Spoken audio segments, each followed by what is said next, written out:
Hi, it's Ted Smith. I'm more known for building mellow bar guitars for over 20 years, which is a lap steel you stand up with, a lap steel guitars. And one of the things that happened, we really spent a lot of time, and I say we, my father was at it for 50 years before me, trying to make sure that we had a nice ring in the guitar. The guitar had this nice ringing sound. And what we found more and more, especially with the lap steels, is that we started with a 22 and 3/4 scale, and we ended up stretching that out to a 22 and 7/8, and all of a sudden the guitar started to ring right.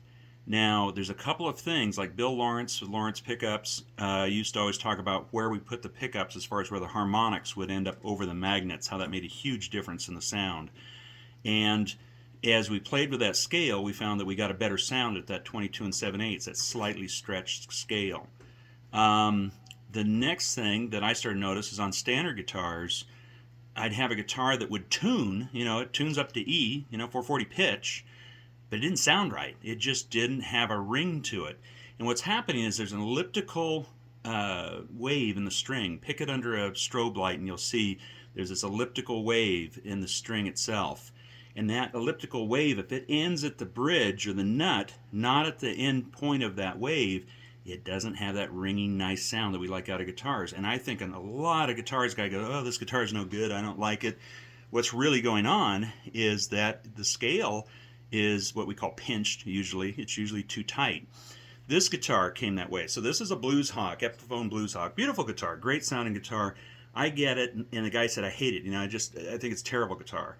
And I'm listening to it, and I'm like, yeah, there's something not right here. And if you see a guitar with a really messed up looking bridge, huge differences in the intonation, boy, start checking on scale lengths and seeing what's going on. Grab that scale length. I think a lot of people don't take the time to measure the scale length and make sure it's dead on.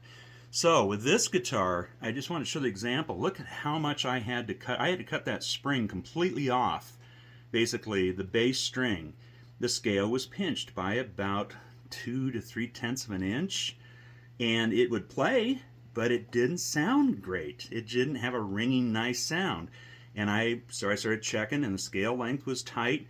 I brought the first back. By the time I brought the first string back, or the thin string, I ended up having to really intonate and bring the rest back, and now this guitar just rings beautifully. I mean, it's a great sounding guitar. So if you're having problems with your guitar and it doesn't seem to really want to, just doesn't have the sound, check that scale length. Make sure that it's ending right perfectly where the bridge or the string leaves that bridge contact point.